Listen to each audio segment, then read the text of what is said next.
이번 시간 학습할 학습 목표와 학습 내용을 확인하시기 바랍니다.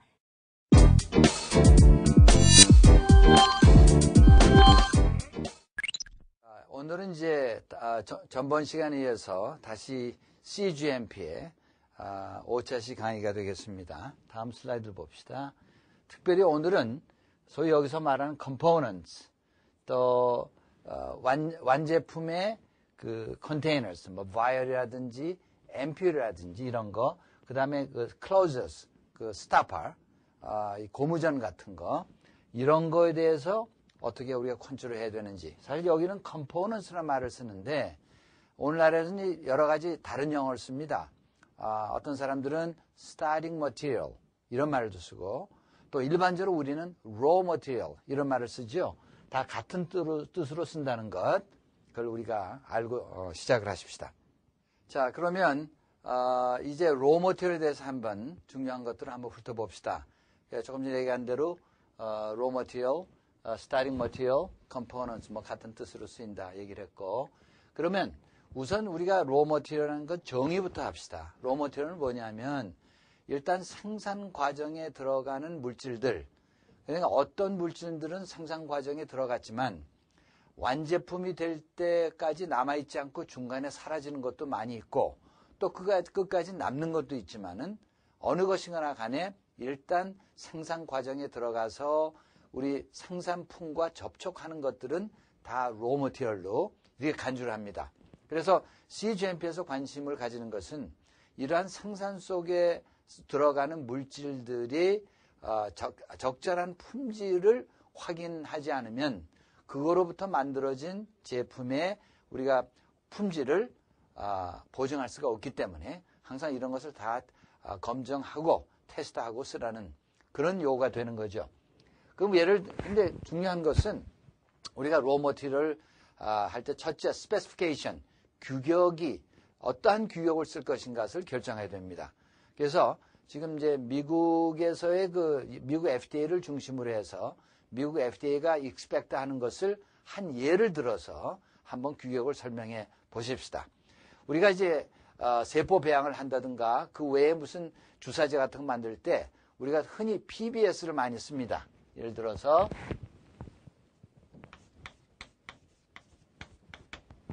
이 PBS를 만들기 위해서는 거기에 들어가는 화학 성분이 여러 가지가 있죠. 소디움 클로라이드, 매그네슘 클로라이드, 포타시움 클로라이드, 이거 우리가 다 그 외 등등 이런 거 들어가는데 그 중에서 얘를 소디움 클로라이드, 우리말로 소금, 이것을 우리가 이제 로 머티리얼을 구할 때 어떠한 규격을 써야 될 것인가, 한 가지 예로 여러분한테 소개하니까 참고하시면 해요. 자, 소디움 클로라이드가 있으면은 이 소디움 클로라이드를 만드는 공장에 따라서 규격이 여러 가지가 나와요. 그래서 어떤 거는 약품 규격으로 나오고, 어떤 거는 리에이전트 규격으로 나오고, 어떤 것은 먹는 음식물 규격으로 나오고, 어떤 거는 순수하게 화학 물질이니까 화학 물질 규격으로 나오고, 때때로는 이런 것도 아니고 자사 규격, 만드는 회사에 자기들이 만드는 규격에서 나오는 여러 가지가 있게 되죠. 그러면 우리가 제약 분야에서 이런 로 머티리얼을 구할 때 가장 선호하는 그 규격은 무엇인가? 그게 여러분도 아다시피 USP입니다. United States Pharmacopoeia. 그래서 미국 약전에 나와 있는 그런 규격으로 돼 있는 소디움 클로라이드 사는 것이 가장 바람직하죠. 그 이유는 이렇습니다. USP 규격은 원래 그 규격을 만들 때부터 의약품을 생산하기 위해서 만들어진 규격이기 때문에 이러한 것을 사는 것이 원칙이 되고, 근데 때때로 보면 USP 규격으로 만들어진 소디움 클로라이드 살 수 없는 경우가 있죠. 그러면 그 다음 규격으로 내려가게 되는데 소위 NF, National Formulary. 여러분 이제 USP 파마코피아를 사면 상당히 두꺼운 책이죠. 그러니까 거의 앞에 대부분은 USP고 뒤에 조그만 부분이 NF 규격이 나와 있어요. 그래서 원래 NF 규격은 excipient 또는 reagent grade. 이거는 원래 약품을 위해서 만든 규격은 아니지만 USB 규격으로 만들어진 게 없을 때는 그 다음에 차선책으로 NF 규격으로 내려가게 되죠. 근데 만약에 이거로 만들어진 규격도 없다고 하면 그 다음에 어떤 규격을 쓸 것인가? 그 다음에는 식품 규격입니다. Food Chemical Codex, FCC라고 그러는데 이것은 의약품으로 한 규격은 아니지만은 일단 먹을 수 있다니까 그래도 좀 안전해서 그 다음 규격으로 내려가게 되고 또 만약 이것도 없다고 하면 그 다음에 ACS 미국에 가면은 이제 American Chemical Society 화학협회가 있는데 그래서 화학협회에서 모든 화학 물질에 대해서 규격을 설정한 게 있어요. 이런 것을 이제 사용이 되고 이것도 없다면 마지막으로 자사 규격 Manufacturer Specification 이런 걸 우리가 사용하게 되는 거죠. 그래서 이러한 것을 여러분이 기억해서 우선 규격을 선정하고 그 규격에 맞는 로 머티리얼을 갖다가 주문을 해야 된다 하는 것이 가장 처음 우리가 생각해야 될 것이고 그 다음에 이제 우리가 이러한 규격에 따라서 우리가 주문을 했다고 가정을 합시다. 그러면 예를 들어서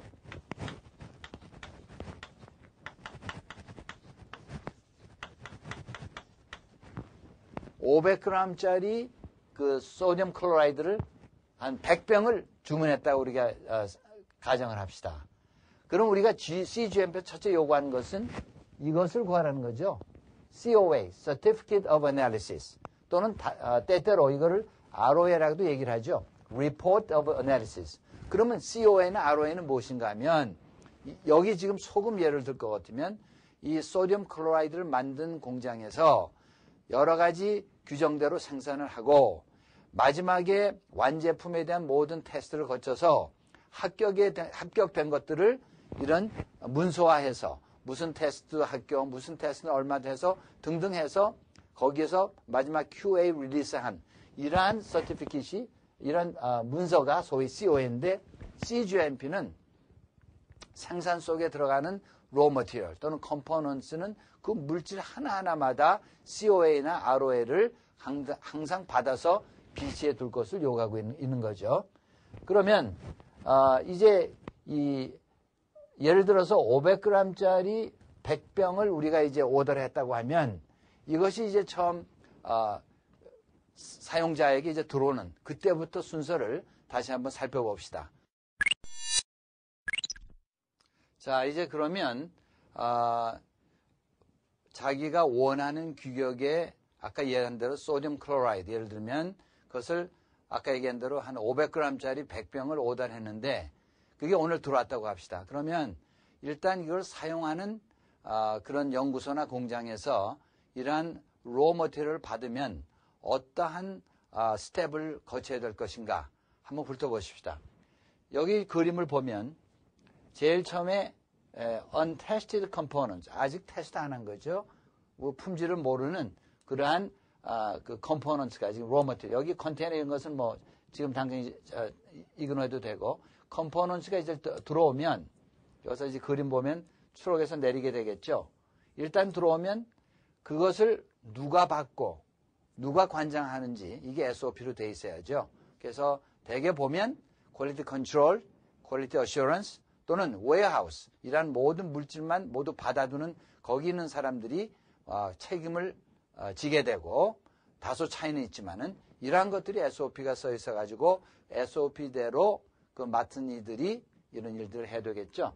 그래서 일단 들어오면 담당자가 visual inspection 일단 들어온 물품에 대해서 검사를 유관 검사를 해야 되는데 뭐를 보냐면 혹시 깨진 건 없는지 또는 제품이 들어왔는데 오늘 소디움 클로라이드 지금 소금이 들어올 거로 되어 있는데 엉뚱한 게 들어온 것이 아닌지 또는 어떤 경우는 이 저온에다가 처리해야 되는 것 있죠. 그러면 드라이 아이스라든지 이런 걸 집어넣게 되면 오는 시간이 너무 걸려가지고 드라이 아이스가 다 없어지는 경우가 있죠.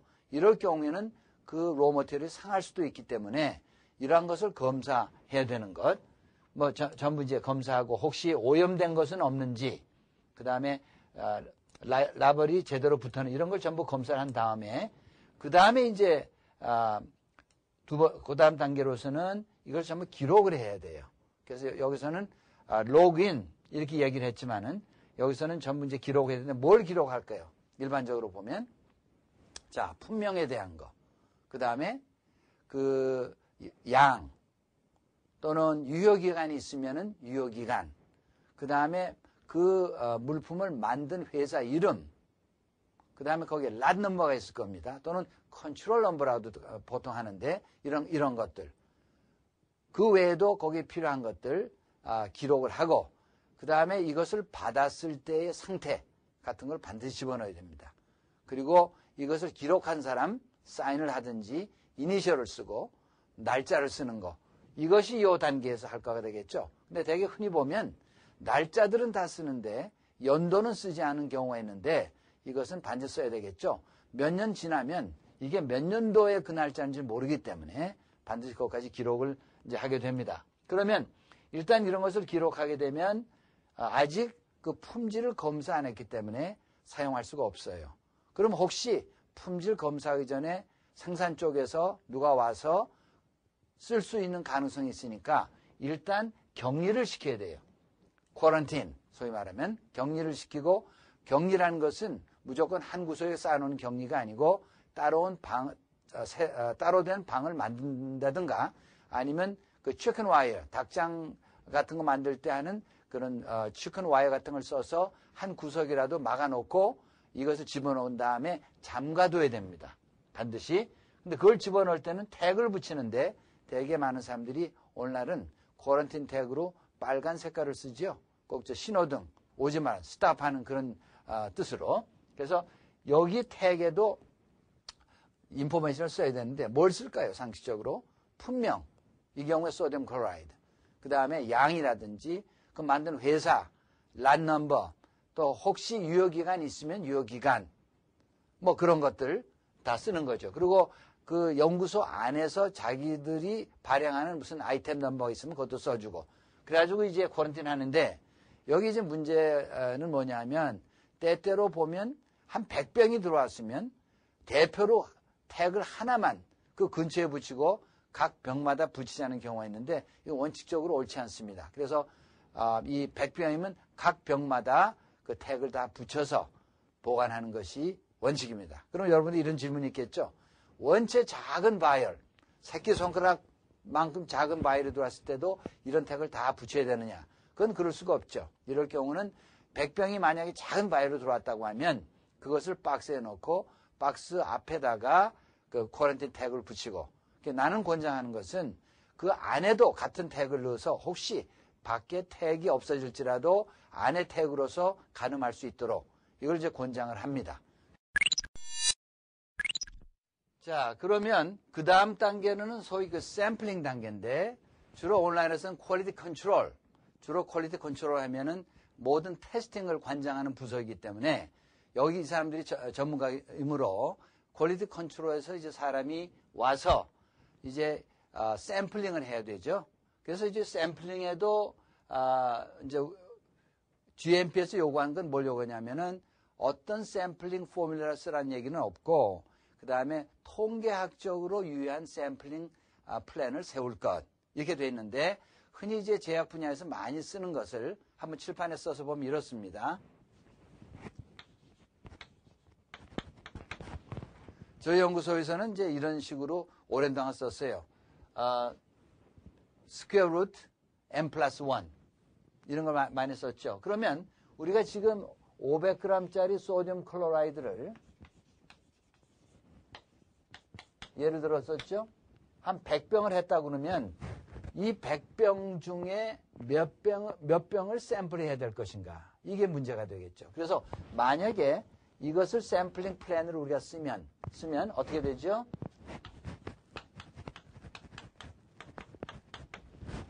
(11병이) 되죠. 그러면 이 100병 중에서 11병을 골라서 그 다음에 거기서 샘플을 채취해야 되겠는데 물론 100병 중에서 11병 고를 때는 무작위적으로 해야겠죠. at random. 다시 말하면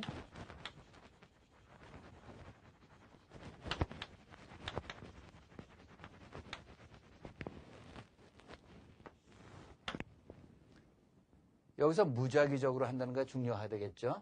그러면 이렇게 샘플 이제 한 다음에, 그럼 이제 샘플하고 관련지어가지고 문제는 어디서 샘플을 할 것인가. 그래서 일반적으로는 지금까지는 전통적으로 화학 물질 같은 정도는 바로 웨어하우스에서 거기서 바로 샘플을 하는 걸 허용해 왔죠.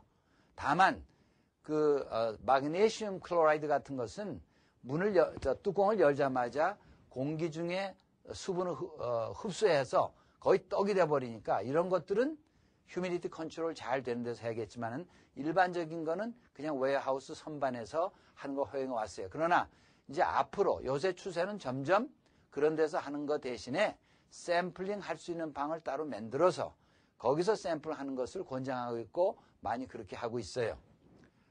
그러면 이제 샘플링 룸을 갖다가 이제 웨어하우스에다가 설치할 때 문제가 뭐냐면 보통 웨어하우스는 HVAC 시스템, 공조 시스템이 별로 없고 하기 때문에 청정도를 유지한다는 게 거기 상당히 어렵습니다.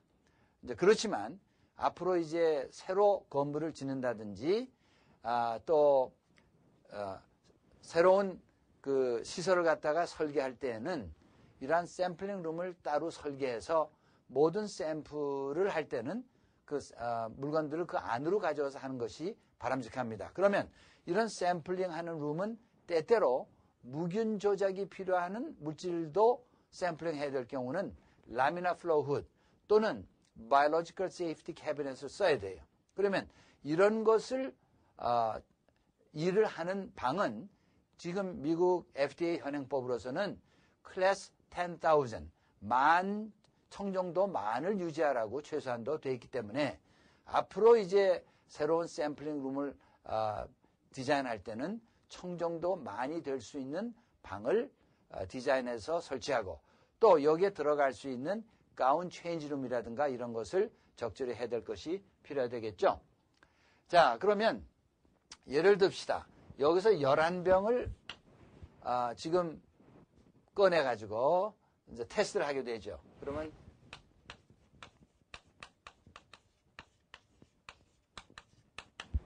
여기 11개 샘플이 지금 나와 있어요. 그럼 이제 가끔 이런 경우가 있어요. 어느 나라 갔더니 11개 샘플을 했는데 다른 거는 다 합격이 되는데 이 6번째 샘플만 불합격이 됐다. 이런 경우가 나왔을 때 그 질문이 이거예요. 다른 것들은 다 합격했으니까 이 샘플을 뜬 병에 있는 소디움 클로라이드는 다 사용하고 요것만 사용 안 하면 어떠냐. 이런 질문을 하는데 이것은 얘기가 맞지 않죠. 우리가 지금 11병이라는 것은 대표성을 가진 11병을 뽑아서 하기 때문에 이 중에 하나라도 실패한다고 하면 이 전체 라트가 문제가 있다는 걸 암시함으로 쓸 수가 없고 전부 리젝트를 해야 되는 거. 이걸 여러분이 기억해 두시기 바랍니다. 자, 그럼 이제 CGMP에서 요구하는 사항 하나하나를 슬라이드를 보면서 좀 설명을 해 보십시다. 여기 보면은 each shipment of each lot. 이건 무슨 말이냐면 지금 조금 전에 우리가 예를 든 것처럼 소금 100병을 우리가 주문했다고 하면은 그 100병이 한꺼번에 우리가 들어오면 아까 얘기한 대로 스퀘어 루트 n 플러스 1 하면 11병만 샘플하면 되는데 이렇게 가정합시다. 그 중에 반 50병이 오전에 들어오고 또 50병이 오후에 들어왔다고. 라트는 같은데 오전에 같은 낫이지만은 따로따로 나눠서 들어왔다고 하면 얼른 생각하면 오전에 들어온 50병에서 스퀘어 루트 n 플러스 1 해서 나오는 샘플만큼 샘플해서 테스트했더니 합격이 됐다. 그러면 오후에 들어온 것은 같은 낫이기 때문에 테스트를 하지 않아도 괜찮지 않느냐. 이런 이론이 나올 수가 있는데 이것을 억셉트하지 못하겠다는 겁니다. CGMP는. 그 왜 그럴까요? 같은 낫인데. 이유는 수송 도중에 어떠한 일이 일어나는지 알 수가 없죠. 때로는 수송 도중에 열이 너무 온도가 높아서 그 속에는 물질이 변할 수도 있고 물론 소금의 예는 아니지만은 이러한 경우 때문에 일반적으로 CGMP에서는 같은 낫이라고 할지라도 그 쓰는 장소에 도착하는 시간이 다르면 그 시간마다 도착한 시간마다 마치 다른 낫처럼 간주해서 샘플링을 따로 해서 그래서 검사를 해라 이겁니다. 다시 말하면 수송 도중에 일어날 가능성에 대한 것도 테스트를 쓰라. 그런 뜻으로 이제 이렇게 쓴 거고. 그 다음에 이런 것들은 거의 잔소리죠. Clean the containers of components. 그러니까 raw material을 갖다 샘플할 때는 먼지가 많이 묻었으니까 뭐 닦아야 되겠죠. 이게 잔소리. Reseal the containers after sample. 샘플한 다음에 다시 잘 막아둬야겠죠. 그런 거. 그 다음에 이제 aseptic sampling technique when necessary. 이건 무슨 말이냐면 아까도 얘기를 했지만은 어떤 것들은 무균 조작이 요하는 그런 물질들이 있죠. 이것은 밖에서 물을 열면 오염되니까 반드시 라미나 플로우 후드 또는 바이오세프니 캐비넷 같은 밑에서 하게 되고 또 이런 걸 할 때는 그 샘플링 룸에 비치해야 된다. 최근에 이런 경우가 있어요. 어디 갔더니 그 샘플링을 따로 한 라미나 플로우 훗이 없어가지고 이런 모든 그 병들을 들고 QC 레버러토리에 가져가가지고 거기서 라미나 플로우 훗을 사용해서 샘플을 한 다음에 다시 웨어하우스에 나머지 가져오는데 이거는 억셉트가 안 됩니다. 왜냐하면 QC 랩에 가져간다고 하면 거기에서 오염될 가능성이 있기 때문에 그래서 바람직한 것은 샘플을 할 수 있는 방을 따로 선정하고 거기서 샘플만 할 수 있도록 하는 것이 바람직하죠. 그 다음에 이 다섯 번째 sample a component from top, middle, bottom of its container 하는 얘기는 raw material 중에 무슨 미디어 같이 파우더로 들어오는 경우가 있죠. 큰 통으로 파우더가 들어오는데 이제 이럴 경우는 통이 하나이기 때문에 이론적으로 샘플 하나면 되겠지만은 이런 경우는 특히 파우더 경우는 윗부분, 중간 부분, 아랫부분에서 샘플을 따로따로 해서 소위 그 파우더의 유니포미티를 체크할 수 있도록 해야 된다. 근데 그런 얘기가 되겠고 그 다음에 이제 labeled sample containers. 물론 샘플을 집어넣는 그런 병이나 튜브에는 라벨을 붙여야겠죠. 당연한 소리고. 그 다음에 또 한 가지 가끔 있는 것은 그 샘플을 떠온 그 원래 병에도 그 라벨을 붙여서 혹시 앞으로 다시 샘플을 해야 된다든가 또 재실험해야 되는가 할 경우에 어느 병에서 나오는지를 모르면 테스트할 길이 없기 때문에 이것도 거의 상식적인 얘기지만 이런 걸 요구를 하고 있는 것이죠. 자, 이제 보통 QC에서 요원이 와서 샘플링이 끝나게 되면 이제 일반적으로 테스트를 하게 되는데 이제 그 테스트에서 좀 얘기를 해보십시다. 제일 처음 테스트는 아이덴티티 테스트. 이거는 여기 이센셜이라고 썼는데 raw material 들어오면 최소한도 테스트해야 되는 것은 아이덴티티. 예를 들면 아까 이제 소디움 클로라이드를 예를 들어서 주문을 했는데 만약에 흰 설탕이 밖에서 들어왔다고 하면 우리가 육안으로 보기는 양쪽 다 white shiny powder, 바짝바짝한 흰 가루이기 때문에 구분을 할 수가 없어요. 그래서 우리가 어떠한 테스트를 하든지 이것이 소금이다, 이것이 슈거다 하는 것을 구분해야 된다는 거죠. 이것을 소위 identity test. 이건 반드시 해야 되고, 그 다음에 이제 여기는 일반적으로 썼어요. purity, strength, quality. 뭐 이건 일반적인 얘기인데, 여기는 자세하게 얘기를 하자면은 어떤 품목에 따라서 요구되는 테스트가 다 틀리게 되겠죠. 하여튼 제일 원칙은 그 규격에 따라서 그 품목이 만들어진 규격에 따라서 필요한 테스트를 하는 것, 이것이 원칙이다. 우선 원칙을 이렇게 얘기를 하는데 지금 여기에 이제 실제적으로 문제가 뭐였냐면, 자, 우리가 지금 생산을 어떤 품목을 하게 되면 거기에 사용하는 로머티리얼이 한두 가지가 아니고 아마 몇십 가지, 아니 몇백 가지가 될 수도 있죠. 왜냐하면 PBS만 해도 벌써 화학물질이 몇 개가 들어가니까. 그러면 그 물질 하나하나에 따라서 규격에 따라서 테스트를 하게 되면 기억은 확실히 안 나지만 소디움 클로라이드 같은 거는 한 10가지 정도 테스트를 해야 되는데 아까 우리 설명한 것처럼 100병이 들어왔을 때 샘플을 11병 했고 그 11병에서 샘플한 거 11개 샘플에 대해서 각각 한 10여 가지 테스트를 한다면 100개가 넘는 테스트를 하게 되겠죠. 그러니까 로머티리얼 하나에 대해서. 그러면 이런 로머티리얼이 몇십 개가 된다고 하면 로머티리얼 테스팅 자체도 상당히 어렵게 되겠죠. 그래서 CGMP가 원칙적으로 어떠한 테스트를 해야 된다는 걸 주는데 그걸 한번 칠판에 쓰면서 한번 설명을 해 보십시다. 자, 테스팅하는 거 해봅시다. 원칙적으로는 아까 이미 설명했어요. 어떤 물질이 들어왔을 때, 로머티리얼이 들어왔을 때 그 스펙, 규격에 따라서 전 테스트를 다 하는 겁니다.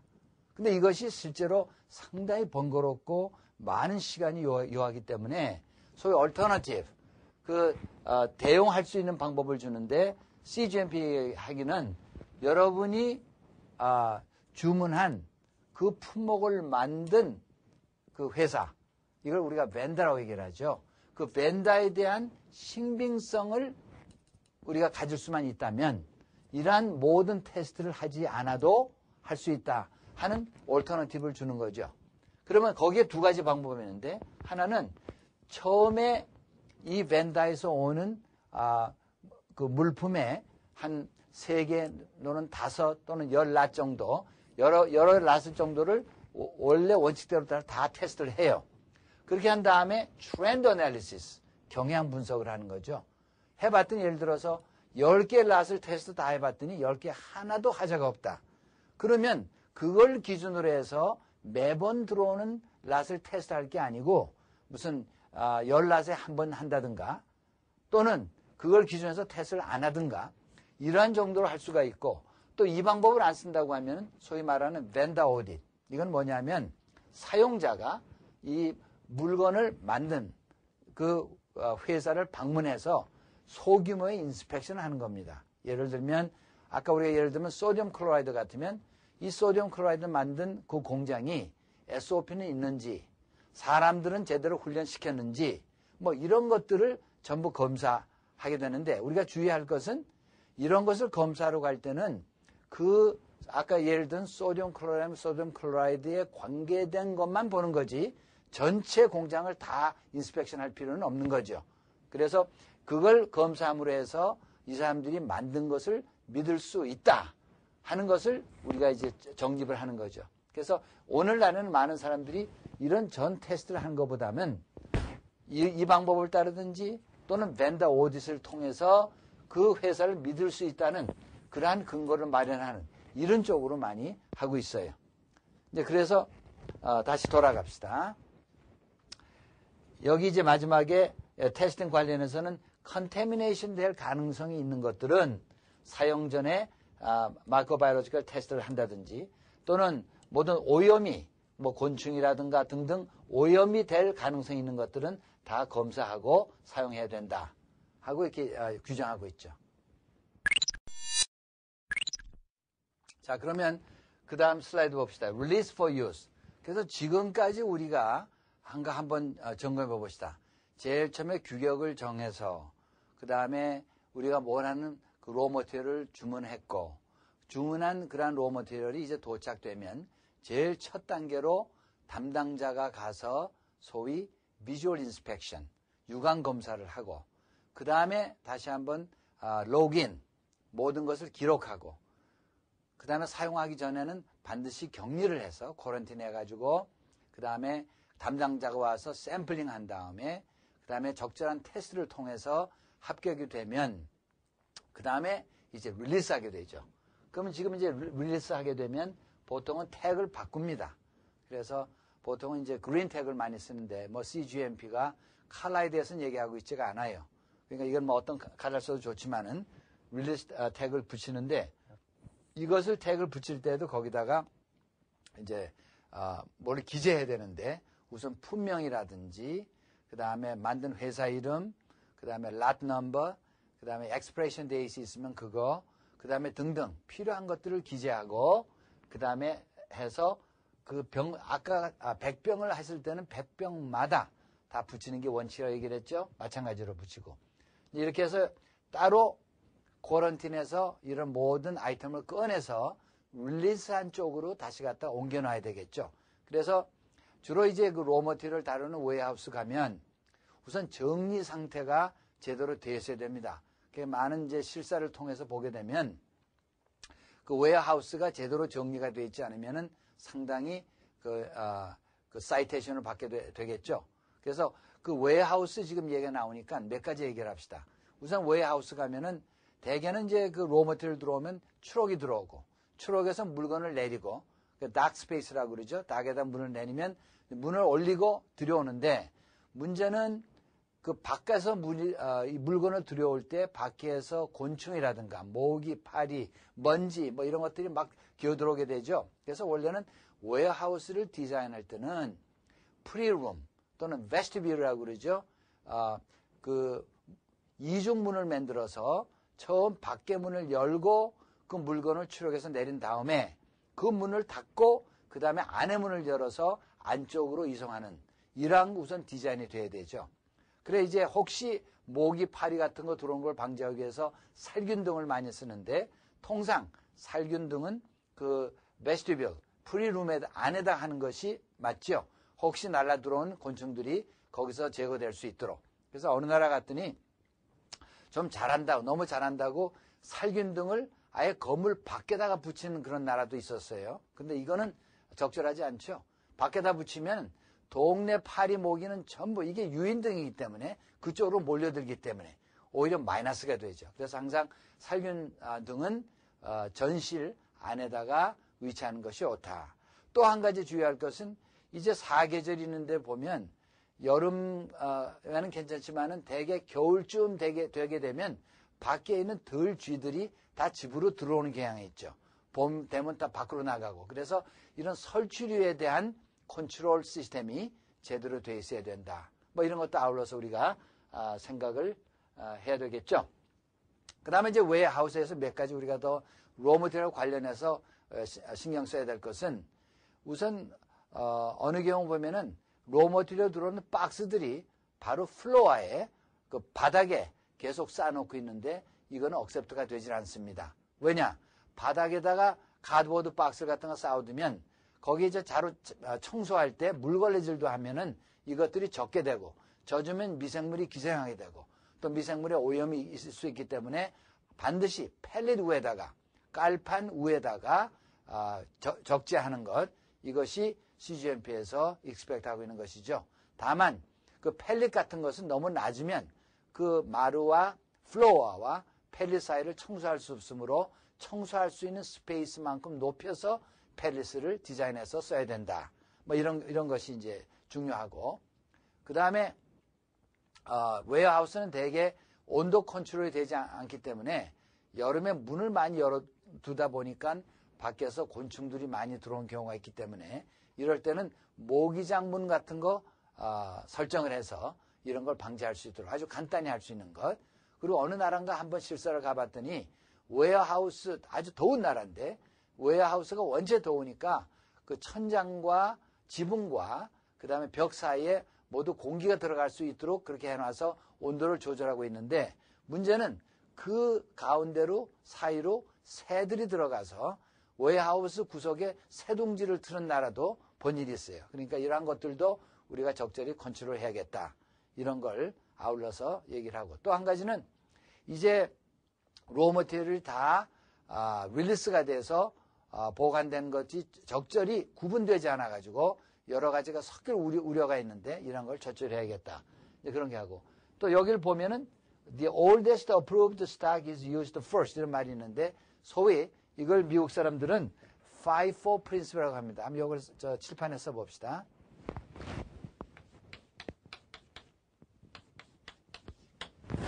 이것은 뭐의 약자죠? First in, first out.